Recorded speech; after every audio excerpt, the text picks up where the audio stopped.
চিন্তা ভাবনা করে আমাদের প্ল্যান প্রোগ্রাম বিষয়গুলোকে আমরা সাজাচ্ছি। সেই সময় থেকে 19 বছর আগে আমাদের যেসব প্ল্যান প্রোগ্রাম ছিল তার থেকে কিছুটা পরিবর্তন হবে, কিন্তু ওই যে বেসিক যে জিনিসটা সেটা হচ্ছে মানুষের বেটারমেন্ট, মানুষের ভালো ভালো কিছু করার জন্য, মানুষ যাতে আজকে যেমন আছে আগামীকাল যাতে একটু বেটার থাকতে পারে। কিভাবে সেটা করা যেতে পারে, কে কোন শ্রেণী কিভাবে একটু বেটার থাকতে পারে, সেটাই থাকবে আমাদের সবচেয়ে প্রায়োরিটি ইস্যু। বিগত যখন বিএনপি সরকারে ছিল তখন অনেক বিষয় নিয়ে আলোচনা সমালোচনা ছিল, তার মধ্যে একটা বড় বিষয় ছিল দুর্নীতির অভিযোগ। সরকারে যারা ছিলেন তাদের অনেকের বিরুদ্ধে বা সেই সময় যেভাবে দুর্নীতি হচ্ছিল বিভিন্ন জায়গায়, আপনার নিশ্চয়ই মনে আছে যে দুর্নীতির সূচকে বাংলাদেশের অবস্থান নিয়ে তখন অনেক সমালোচনা হয়েছিল। এ ধরনের পরিস্থিতি যে আর হবে না, এই বিষয়ে আপনি ভোটারদেরকে কিভাবে আশ্বস্ত করবেন? দেখুন, আপনি যে কথাটি বললেন দুর্নীতিতে চ্যাম্পিয়ন, 96 সাল থেকে 2001 পর্যন্ত আওয়ামী লীগ সরকার ছিল সেই সময়। আমরা 2001-এর 1 অক্টোবরে সরকার গঠন করি, 10ই অক্টোবরে, 1 অক্টোবর নির্বাচন হয়েছিল, খুব সম্ভবত 10ই অক্টোবরে সরকার গঠন করি। এর বোধহয় কিছুদিন পরে একটি সূচক বের হলো টিআইবির, যে মানে 2-3 মাস পরে বোধহয় একটি সূচক বের হলো, যে এরকম একটি সূচক বের হলো। নিশ্চয়ই মাত্র নির্বাচিত একটি সরকারের পক্ষে তো ভালো মন্দ কোনো কিছুই 3 মাসে করা সম্ভব নয়। খুব স্বাভাবিকভাবেই যে সূচকটি হয়েছিল সেটি তার আগে, আমাদের আগে যে সরকারটি ছিল তারা যে 5 বছর যা করেছে তার উপর ভিত্তি করেই সেই সূচকটি তারা তৈরি করেছে।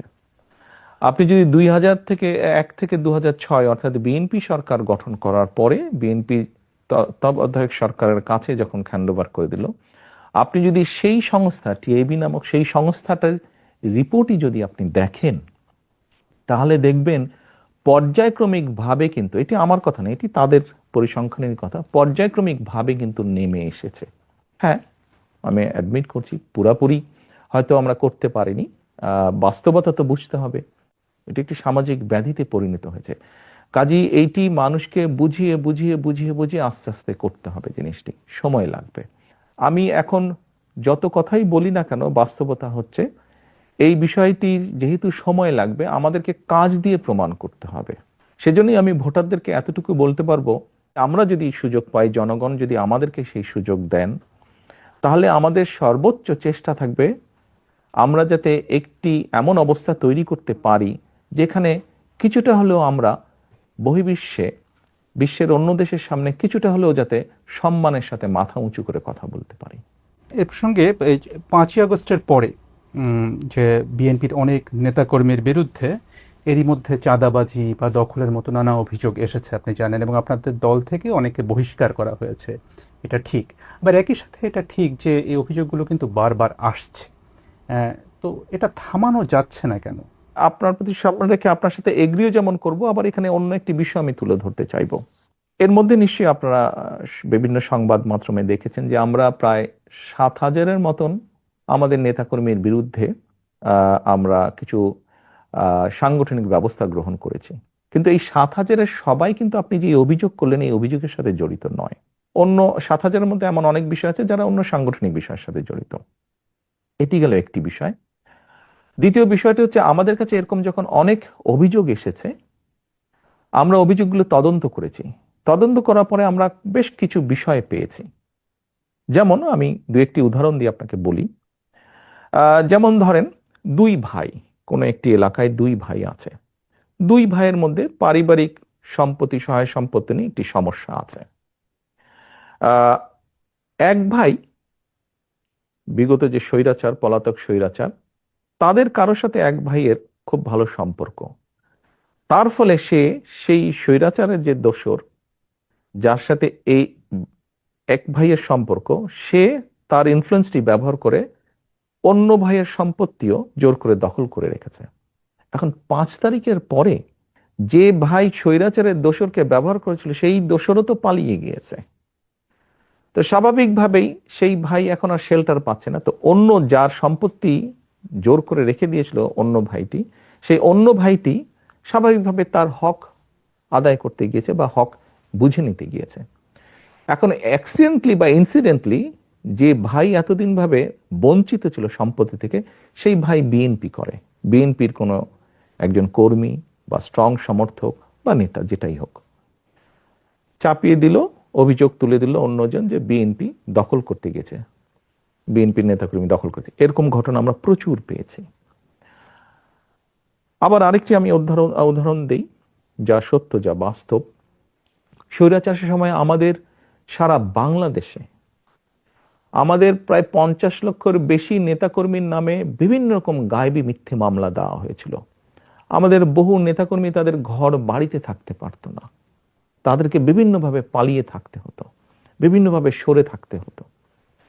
এই সুযোগে স্বৈরাচার তাদের ব্যবসা বাণিজ্য, দোকান পাট, ঘর বাড়ি, জমি জমা, পুকুর দখল করে নিয়েছিল। 5 তারিখে যখন স্বৈরাচার পলাতক হয়ে গিয়েছে, পালিয়ে গিয়েছে, তখন স্বৈরাচারের যারা দখল করেছে তারাও সাথে সাথে পালিয়ে গিয়েছে।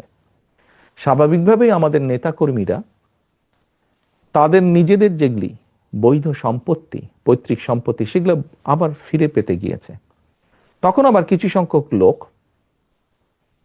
প্রচার করেছে যে বিএনপির লোকজন দখল করতে গিয়েছে। এরকম ঘটনা প্রচুর ঘটেছে। আপনি যেই কথাটি বললেন সেরকমও কিছু ঘটেছে ঘটনা, এবং সে কারণেই আমরা আমাদের অবস্থান থেকে ব্যবস্থা গ্রহণ করেছি। তবে এখানে আমার একটি প্রশ্ন আছে, যে প্রশ্নটি আমরা পাবলিকলিও করেছি। দেখুন, আমরা একটি রাজনৈতিক দল, কিছু ঘটনা ঘটেছে, আমরা অস্বীকার করছি না, ঘটেছে, যেমন আমরা ব্যবস্থা নিয়েছি তাদের বিরুদ্ধে, যতটুকু আমরা জেনেছি, যতটুকু আমরা তদন্তর পরে পেয়েছি, যখন সত্যতা পেয়েছি আমরা ব্যবস্থা নিয়েছি। কিন্তু পুলিশিং করা তো আমাদের কাজ না। রাজনৈতিক দলের কাজ অবশ্যই পুলিশিং করা না। আমাদের প্রশ্ন হচ্ছে, আমরা কখনো বলিনি সরকারকে যে অমুককে ধরতে পারবো না, তমুককে ধরতে পারবো না, এই করতে পারবে না, ওই কথা আমরা কিন্তু কখনো বলিনি। আমাদের বক্তব্য হচ্ছে, যাদের কাজ পুলিশিং করা, তারা কেন তাদের কাজটি করছে না, তারা কেন তাদের কাজে ব্যর্থ, এটি আমাদের প্রশ্ন। তার মানে এখানে সরকারের একটা ব্যর্থতা আছে। অবশ্যই, আমি তো আগেই বলছি, পুলিশিং তো রাজনৈতিক দলের কাজ না, পুলিশিং করার দায়িত্ব সরকারের। অর্থাৎ আমরা ধরে নিতে পারি যে আপনারা যদি সরকার গঠন করেন, সেক্ষেত্রে আপনার দলের নেতাকর্মী বা আপনার দলের নামে কোনো চাঁদাবাজি বা দখল এ ধরনের কিছু হলে তারা কেউ সেটা করতে পারবে না, কারণ তখন যেহেতু আপনারা সরকারে থাকবেন। ইয়াস, পুলিশ পুলিশের কাজ করবে, আইন শৃঙ্খলা বাহিনী আইন শৃঙ্খলার কাজ করবে। আমার দলের কোনো নেতাকর্মী, বিএনপি ইনশাল্লাহ সরকার গঠন করলে আমার দলের কোনো নেতাকর্মী তখনও যদি এরকম কোনো অনৈতিক কাজে সম্পৃক্ত হয়, আমরা দলের অবস্থান থেকে তার বিরুদ্ধে অবস্থান নিব, তার পক্ষে থাকবে না দলের অবস্থান। এবং দেশের আইন অনুযায়ী, দেশের আইন শৃঙ্খলা রক্ষা করার দায়িত্ব যাদের, আইন শৃঙ্খলা বাহিনী, তারা তাদের কাজ করবে। সিম্পল, এখানে 2-2-4 মতন ব্যাপার। আমি একটু ডাকসু নির্বাচনের প্রশ্নে আসি। সাম্প্রতিক সময়ে ডাকসু নির্বাচনের ফলাফল ব্যাপক আলোচনা চলছে রাজনীতিতে এখনো। এর ফলাফলে দেখা গেছে যে বিএনপি সমর্থক ছাত্রদল তাদের চেয়ে বেশ বড় ব্যবধানে ছাত্র শিবির সমর্থিত প্যানেল জয়ী হয়েছে। আপনি কিভাবে দেখেন এই ফলাফলটাকে? আসলে আমি মনে করি গণতান্ত্রিক যাত্রার একটি ভালো উদ্যোগ, এটি ভালো সূচনা, এটি গেলে 1 নম্বর।